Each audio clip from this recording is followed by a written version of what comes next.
Welcome to The Download, where we bring you discussion and analysis from a Catholic perspective. Today is Friday, November 10th, 2023. I'm Bradley Eli, here with my two co-hosts, Joe Enders and Christine Niles. The political lay of the land, as things stand right now, has some interesting implications for next year's presidential race. Recent state elections were not good for Republicans, to put it mildly. It seems like Democrats successfully persuaded voters in many states on the whole abortion issue. If that is a litmus test for the next year's election, then things aren't looking great. But some recent surveys are complicating that picture, suggesting that if the 2024 race comes to town, Donald Trump against Joe Biden, there's a good chance Trump will win. Joe, let's start with you for a second. What are some of the interesting takes out there? Give the people a little bit of hope for the 2024 elections. Yeah, look, and I know a lot of people are, not trusting polls these days. I'm skeptical of them myself, obviously, because of just how wrong that they've been over, the past couple of elections. Yeah, it's just over and over and over and over again. Can you even believe them anymore? I don't know. But here's what the polls are saying. You have a CNN poll, and this is CNN. Nobody hates Donald Trump more than CNN, and they have Donald Trump beating Joe Biden right now among men of color. And I can kind of connect that a little bit to kind of a cultural shift that I'm seeing across the board. And that cultural shift is that you're seeing a lot of famous African-American icons, whether it be business people, whether it be rappers. I can think of Rick Ross as one example. I actually did some coverage on that on Red Top Report. Just starting to fall in love with the Trump aesthetic. I mean, he does kind of have that gangster vibe about him. He's kind of got that they're trying to lock me up and I didn't do anything wrong kind of vibe about him. And that's something that I think African Americans in the country can actually connect with on a deeper level, just because of all of the cultural icons like Tupac and Biggie and a lot of the other people that have. Another thing they might connect with is just inner city violence. It's just completely out of control since 2020, and Trump has always stood for law and order, and that was something Biden didn't necessarily was able to articulate during the debates, this law and order, that he would stand for that. The other thing, just the whole, everybody's unemployed under Biden. It's such a depressed economy. People were working and making money under Trump.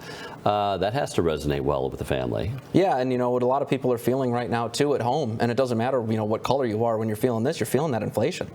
You're feeling the prices going up. You're seeing gas go up. You're seeing groceries go up, and on a deeper level, that's just kind of something that, when you feel at home, when it's something personal to you, you kind of want to start to rebel against it, and the people are going to do that with their votes. Yeah, whatever happened with your job, it's never enough with this runaway inflation. But abortion's been really the silver bullet for the Democratic Party. Oh yeah, they received a total trouncing last night, and obviously we discussed yesterday the Ohio abortion amendment that passed, massively, and a lot of the pro-lifers there are just very.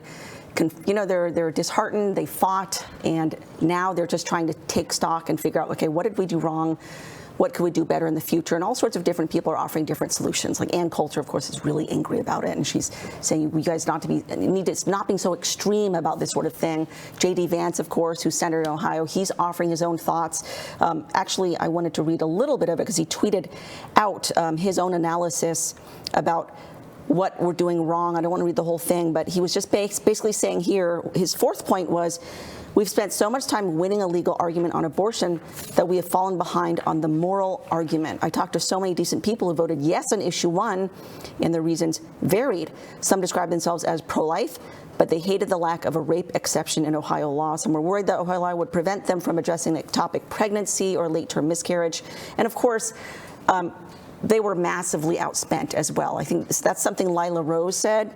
She said the bottom line is that the Democratic Party is spending money on pro-abortion messaging and demonizing pro-life politicians, while the GOP is not matching the cash. If we want to win, the above must change. I mean, there are all sorts of things we can look at. There are all sorts of things. That side is always going to have more money. That side is always going to lie, always. That side is always going to use deceptive practices because the devil is on their side, and that's just what he does. It's hard to know what we can do other than pray very hard, because this requires spiritual arms. We've got to pray.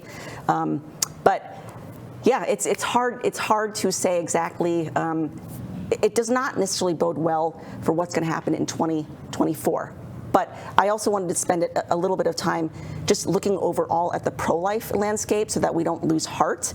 Because yes, yesterday was a crushing defeat, but the overall pro-life landscape, just to remind people where we are, of course, after Dobbs overturned Roe v. Wade, massive victory, and right away, 19 states have either total bans of abortion or extremely restrictive bans on abortion. Then you've got like the 4 to 6 week ban is one of the most restrictive. You've got 12-week bans all over the place. And also you've got governors that are trying to implement these bans, but it's under litigation, so it's still ongoing. So it's not like a complete and total loss. There's still a lot of hope. There are still a number of states that are very pro-life, but the bad news is that where we've had referendums, which is I think it's about 7 states, including Ohio, they've all lost on the abortion issue. I'd like to see a study done, either by us or somebody else, or at least tracking moving forward on those 19 states that you say have almost a total ban on abortion. What's happening there with education? What's happening there with the crime rate? Are these states coming apart at the seams, like some of the blue states seem to be? Complete bankruptcy, complete lunacy, the complete, off the charts with regard to, education, inner city crime, family falling apart, addictions and all that? Or are they states that are getting blessed by God, you might think, maybe, or at least by common sense, being held together a bit more? I would like to see how those states go, because that's kind of the way it was set up with the Founding Fathers. Each little state is kind of its own little thing. Right now we have that overwritten so much by federal grants and laws and all this stuff from the top. But it was set up where each state could kind of stand or fall on its own, and I'd like to see if there's some of that going on in those states that actually are very much pro-life. Well, yeah, and I mean, and on the political front, there is still quite a bit of hope, I think, for not just the presidential race with Donald Trump. I mean, most people don't want to vote for Joe Biden in 2024. That's one of the other recent polls that came out, and not even his own party. Yeah, exactly. That's what I'm saying. It's like he's being largely rejected pretty much across the board by Americans. So there's hope in those things, whether it's true or not, and there's even more hope even on the legislative front now. You can look at the moderate senator from West Virginia. He's a Democrat, and his name's Joe Manchin. He actually announced that he's not going to be running for re-election. That's a big one. It is, because that's a deep red state. That's a deep red state, and when you're in a deep red state like this, it's going to be you get rid of the only incumbent Democrat that could ever have a snowball's chance in hell of winning in that state. I mean, you're looking pretty good as a Republican at getting in get an extra share there in the Senate. Exactly. You were bringing up stats about the black vote, and it's actually, Trump has set historic records with regard to the black vote. It's very interesting because ever since 1964, no Republican candidate has gotten more than 15% of the vote. But recent polls are showing he's got averaging 20% of the black vote and 42% of the Hispanic vote. Because quite frankly, come on, let's be honest. You look at Biden these days, any speech, any event, the guy looks half dead, all right? And everybody can see it. Nobody has respect for him. Everybody feels sorry for him. Everyone's saying this is elder abuse. He needs to go and be retired. And everyone, Democrats see it, everybody sees it. And obviously, people are looking for a strong, leader, even if they don't agree with every single thing that they say. But no one can look at Trump and think, oh, that man's weak. The only thing is that with Trump, he did very well in the polls with regard to the Latino vote, the black vote, prior to 2020. The polls were saying he is double digits on, maybe 30% of the Latino vote. I think it was 22, 24, 25% of the black vote heading into 2020. They said no guy has ever lost, no Republican's ever lost with that much of the swing vote from the minorities, and yet he did, which is troubling. Now, the other thing that really opened my eyes was in Kentucky, Democrat Governor Andy Beshear, he won again the re-election the other night in the deep red state of Kentucky. Okay, what's going on there? And then Virginia, the Dems won both houses, picked up both houses there in the Virginia legislature. Now, come February, when the lawmakers get sworn in, they're going to control both houses. They already had the Senate, but now they have the state house. So those movements there, and everybody's saying it's just because they're playing one card, and really, frankly, they only have one card to play, which is abortion, which means, they're taking away your rights, they're going to restrict you, And really the young, just we talked about who voted in the exit polls. WashPo came out, and it was by who voted yes on that abortion issue in Ohio, 18 to 29-year-olds, 77%. Okay, so it's the young crowd, and they are very much susceptible to emotion. They're very susceptible to social media, and that's where all that spending goes. And it's not going into A plus B equals C, therefore A equals C. No, it is, you're right, you're this, and they don't deeply go. They don't have to. It's just a meme, and it's boom. They're going to vote that way. They're going to churn out and say, "Oh, we have to be."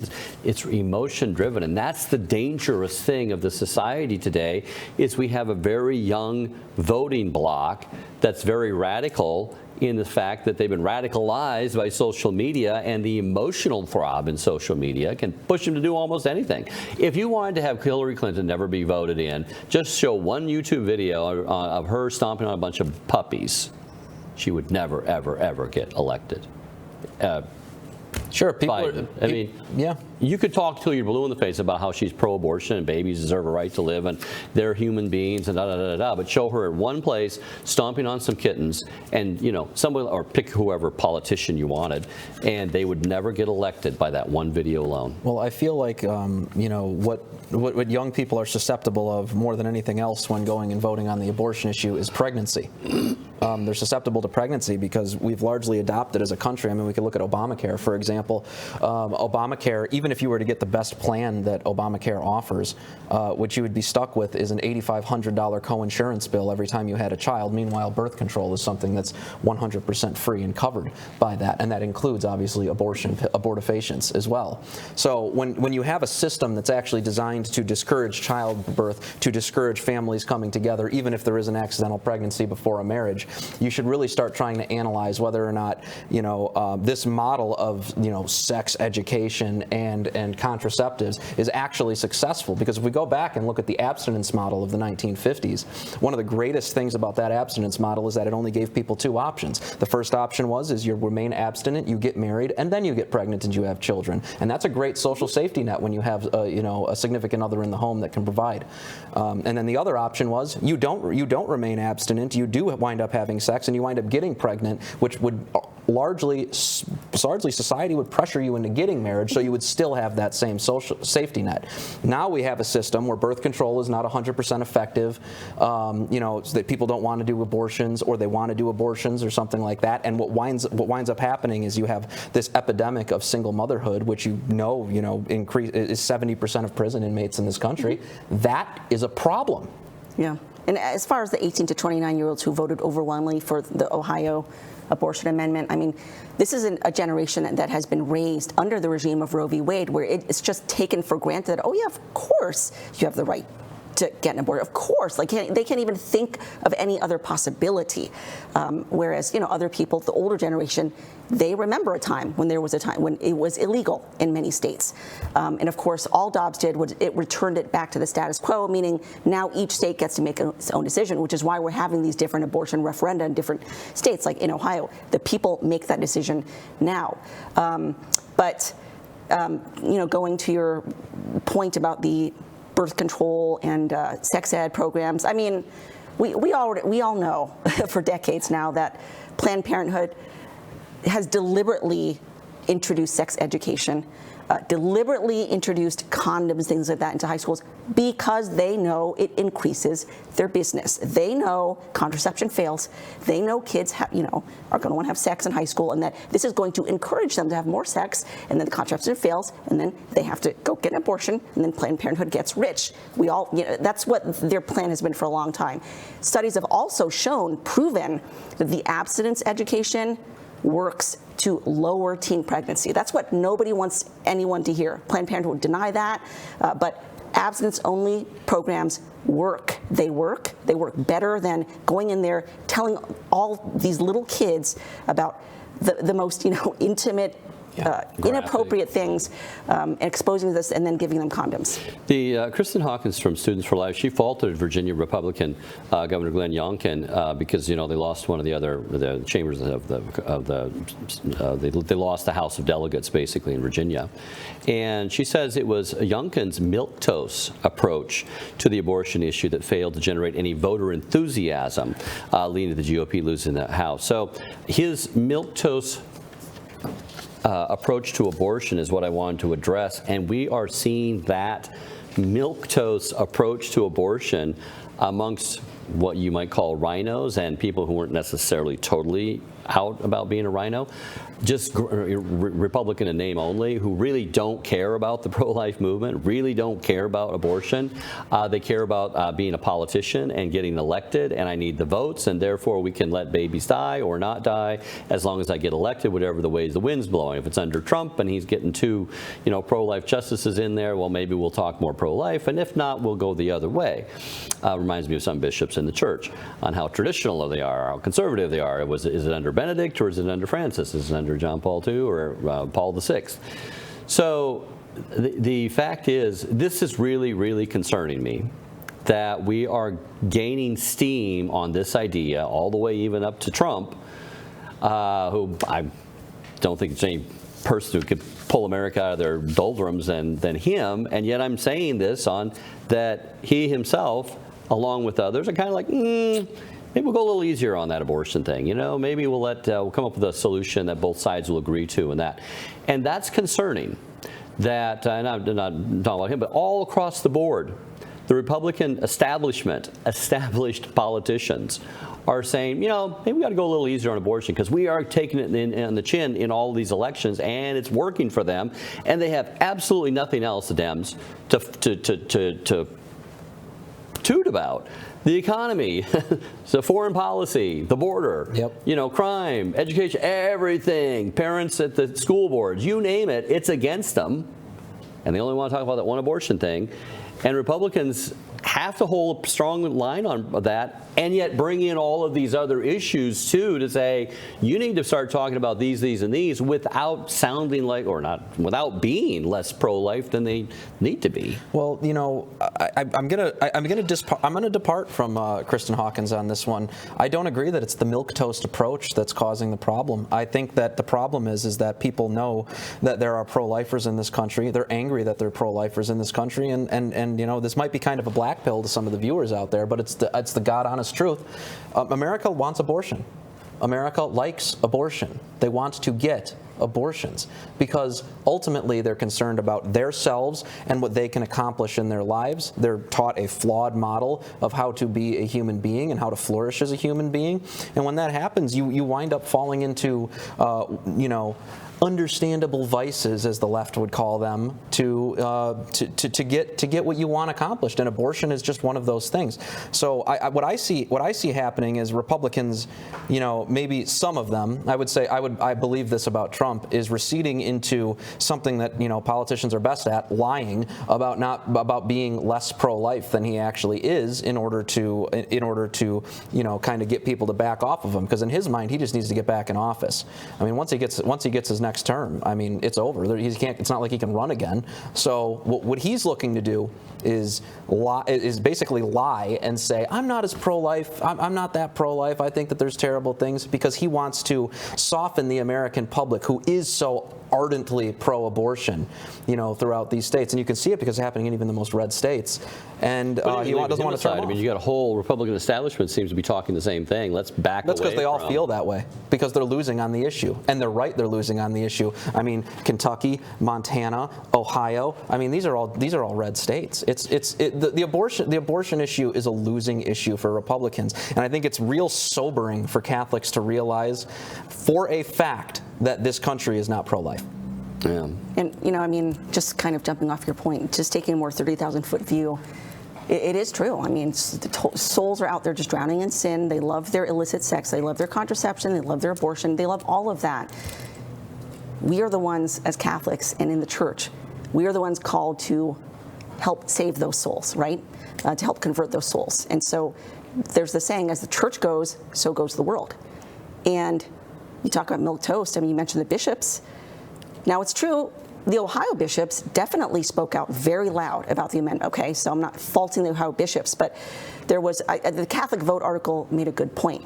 He said the Ohio bishops did a very admirable job, but they were not supported by their brother bishops in other states who basically couldn't care less. And he said, what if there was like some, new law being proposed that wanted to implement segregation again? Do you really think that all the bishops in the other states would have stayed quiet? Of course not. They all would have been like, no, this is horrible. We have to. And so he was just saying, is abortion not a worse issue than segregation or anything like racism? And yet they stayed silent. And I think that's a point that we brought up many, many times. The bishops, if you were to look at the USCCB, just by all the things they do and say and everything, what would be like the most important, crucial issue for them? You'd probably think either immigration or climate change, because that's all over the USCCB website. I spoke to a USCCB insider who worked there for several years, and this person told me the pro-life department in the USCCB was the most neglected department in the entire place. Everything was immigration, everything was social justice, everything was climate change and this and that.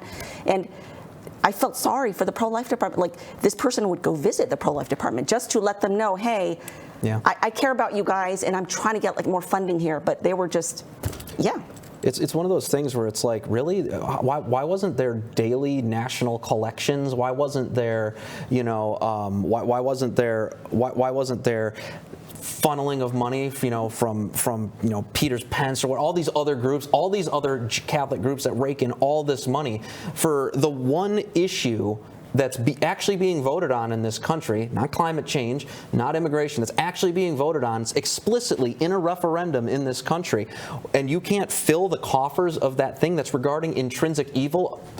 I hate to say it, but climate change and immigration are not matters of intrinsic evil. Abortion is a matter of... Well, Cardinal McElroy would beg to differ. it seems more to be people the have case. died from climate change from McElroy than died from abortion. I'm casting off the seamless garment. Well, what you said was true. The fact is, America, many of them, almost all, if you want to take it down to the case of rape and incest. And I mean, really, if a guy rapes a woman, why did the baby didn't do anything wrong? Why does he get the death penalty, basically? And the guy goes scot-free. So the problem is also the flip side is the solution then. We always try to bring some solutions here. The solution, if America, meaning grassroots, which we're seeing this grassroots problem here, is in the tank for abortion, is in the tank for just misunderstanding, well, my goodness, whether even a man or a woman nowadays, let alone anything supernatural truths on up, then that's where the solution lies. That's where it has to be. You have to start back down with the family. I mean, we talked about this before, but if it takes homeschooling, if it takes private schooling, if it takes pulling away from the establishment and all of that, because they've infiltrated. I don't want to sound conspiratorial, but my goodness, if you watch church militant anything the last 10 years, you'll understand that the institutions have been, infiltrated. And so the education very much so as well. And we were seeing that more and more rapidly, and that's what all these problems are at the school board meetings. So it has to go back down. Grandparents helping to educate the kids. Parents start to educate the kids. Trying to have stable homes again. Women choosing men who are going to stay with you for the life. Having fidelity back in the home. Exiting pornography and exiting all of the frivolities that take people away from their one-on-one time as a family. Getting prayer back in the home. God-centered homes and this type of thing. All of that is the only solution, unless God wants to hurry things up with a because as Israel sinned, Israel gets punished with, plague and famine and war. That's the whole mix from the Old Testament. And are we going to see that again? Well, that could usher in quicker than farther out solutions here. But even then, if that was to happen, we still have to go back to, okay, grassroots, rebuilding things from the family on up. Pope St. John Paul II said that the family is the first cell of society, and when you view it from that sense, what is a civilization but an outgrowth of the family? Yeah. And when you have disordered families, what you're going to have is a bottom-up creation of problems, and that's what we're seeing right now. The solution is not going to be top-down. It's not going to come down from the government and down into the family lives of Americans. What's going to wind up happening is that it's going to start happening when people in the country start having a real personal revelation, a conviction in their minds that lets them know what they have to do, and what they have to do is it's called natural law. Start cultivating a thriving domestic church nationally. Yeah. And once that starts happening, you can have people that start voting for things that are naturally good for the country. Absolutely. And I love the quote that Kate said yesterday from Mother Teresa of Calcutta. We're not called to be successful, we're called to be faithful. And that's all we can do. I mean, who knows, as long as we are doing everything we possibly can in our own sphere, being faithful in our own sphere personally, with our family, with our work, as long as we are being faithful in everything, then the rest is in the hands of God. And if that means that God decides for whatever reason to let this country completely go, to hell in a handbasket because his wrath or whatever, we have no control over that. We can only do the best that we can do. And obviously, we have to use all the tools that God has given us, the worldly, the political tools, but we absolutely cannot do any of that without the very firm basis of prayer, the sacraments, confession, being personally holy, and sacrificing for souls. I mean, there's simply no change unless we ourselves are pursuing personal holiness. Yeah, I think that was what's one of the things that gets in our society today. We're always looking at the TV for news, and we're looking out there, looking at all these problems out there. How am I going to fix all this stuff? And no one's ever taking, it kind of keeps you away from looking at your own personal situation. What do I need to do to get in order in my household, in my own personal life, and all this type of thing? And that's really where the eyes should be. I guess that's the takeaway from this show is, stop looking at all the things that you can't fix out there and start looking at some of the few things that you can fix, on the internal level and within your family, and maybe helping others along that line. And I guess that's what Church Militant hopefully is about, is trying to help people to understand where that formation can be, from the inside and move on out. So, amen. Thank you for joining us for today's episode of The Download. A programming note, there will be no download on Monday, Tuesday, or Wednesday next week, owing to our press conference in Baltimore. The Deposit of Faith Coalition is putting on a presser on Tuesday, November 14th, responding to climate alarmism and showing how the members of the hierarchy, specifically, who are part of the religious left, are promoting a harmful narrative about the environment. So now please join us as we finish in prayer, begging Our Lady's intercession for our nation and our church. In the name of the Father, and the Son, and the Holy Spirit. Salve Regina, Mater Misericordiae, vita dulcedo et spes nostra salve. A te clamamus exules filii Eve, a te suspiramus gementes efflentes, in hoc lacrimarum vale. Ea ergo advocata nostra, illos tuos misericordes oculos ad nos converte, et Iesum benedictum fructum ventris sui, nobis post hoc exilium ostende. O clemens, O pia, O dulcis Virgo Maria. Amen. In the name of the Father, and of the Son, and of the Holy Spirit. Amen. Thank you again for joining us for The Download. We premiere a new episode like this every weekday at 5 p.m. Eastern Time. From all of us here at Church Militant, God bless you.